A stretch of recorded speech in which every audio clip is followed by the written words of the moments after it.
Խոնավություն։ Դիարն այսպես նարգես կպավին ձեպոնները թափիկը։ Խոնավություն, սա պատվալ է ջուր է։ Մոտ 30 տարի առաջ շահագործման հանձնված եւ 50 բնակարան ունեցող Ղրիմյան Հայրիկ 10A շենքի առաջին հարկում ապրողների բնակարաններում տարվա բոլոր ամիսների ընթացքում այս իրավիճակն էր իրում։ Հատկապես երկրաշարժից հետո այս շենքում բազմաթիվ խնդիրներ են առաջ եկել։ Երկրաշարժից հետո շենքը երբևէ չի ուժեղացվել։ Բնակիչների հավաստմամբ չեն նորացվել նաեւ ինժեներական կոմունիկացիաները։ Ջրամատակարարման ցանցն էլ ամբողջովին քայքայվել է, ինչի արդյունքում էլ առաջին հարկում բնակվողների նկուղները տարվա բոլոր ամիսների ընթացքում ջրով են լցվում։ Կոյուղակը ձերը քայքայված են, հոսող ջրերը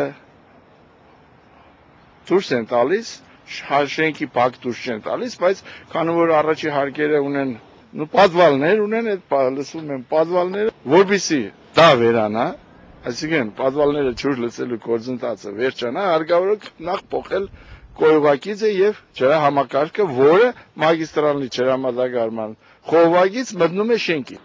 Փլուզման վտանգի առջև հայտնված շենքի բնակիչները բազմիցս են դիմել պատասխանատու մարմիններին նկուղներում կուտակվող ջրի հարցը վերացնելու խնդրանքով, սակայն արձագանքողները այդպես էլ չեն եղել։ Ջրերի հարցը եղել է ու կա։ Միշտ բողոքել են, դե մենք էլ բնակիչ ենք, մտածում ենք, որ ժամանակին այդ քայքայումը,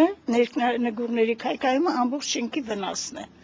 Դրա համար մենք էլ ենք բողոքում, բայց ով է հաշվի առնողը։ Եկան մի անգամ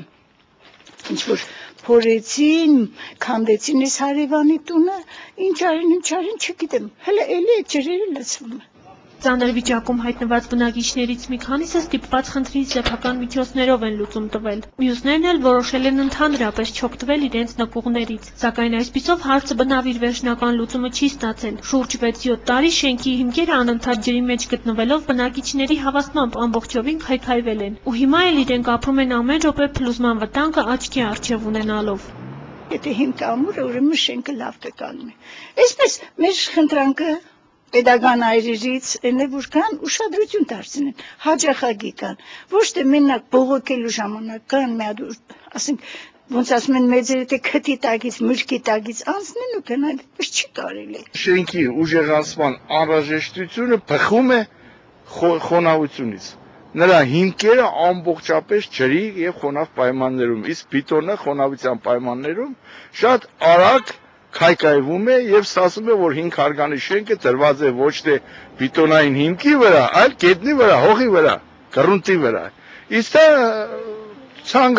ցանկացած տադանում է, ցնցում է, փոքր երկրաշարժում, անկախատեսել է, նույնիսկ ինքը իրեն կարող է քանդվել։